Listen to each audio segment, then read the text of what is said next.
All Kerala photographers association Munnar யூனிட்டின் அடையாள அட்டை விநியோகம் இன்று சிறப்பாக நடைபெற்றது. ஆல் கேரளா போட்டோகிராஃபர்ஸ் அசோசியேஷன் சுமார் 17,500 அங்கத்தினர்களை கொண்ட சங்கமாக திகழ்கிறது.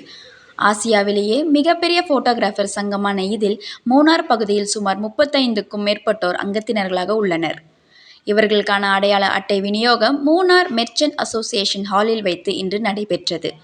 மூணார் உதவி காவல் ஆய்வாளர் திரு ராஜன் கே அரண்மனா மற்றும் மூணார் கிராம பஞ்சாயத்தின் துணைத் தலைவர் திரு மார்ஸ் பீட்டர் சிறப்பு விருந்தினர்களாக கலந்து கொண்டனர். கூட்டத்தை மூணார் யூனிட் தலைவர் பிரபாகரன் துவக்கி வைத்தார். கேரள மாநில போட்டோகிராபி செயலாளர் திரு KM மணி முக்கிய உரை ஆற்றினார். கூட்டத்தில் கேரள மாநில AKPA கமிட்டி அங்கம் ராபின் K என்விஸ் சிறப்புரை ஆற்றினர். AKPA இடுக்கி மாவட்ட அங்கம் திரு ஜோஸ் கே ஆர்யா, மூணார் யூனிட்டின் செயலாளர் திரு ஜெயராஜ், பொருளாளர் மாரிமுத்து ஆகியோர் வாழ்த்துரை வழங்கினர் மற்றும் அனைத்து அங்கத்தினர்களும் கலந்து கொண்டனர். அங்கத்தினர்களுக்கு மூணார் காவல் உதவி ஆய்வாளர் மற்றும் மூணார் கிராம பஞ்சாயத்தின் துணைத் தலைவர் ஆகியோர் அடையாள அட்டை வழங்கினர்.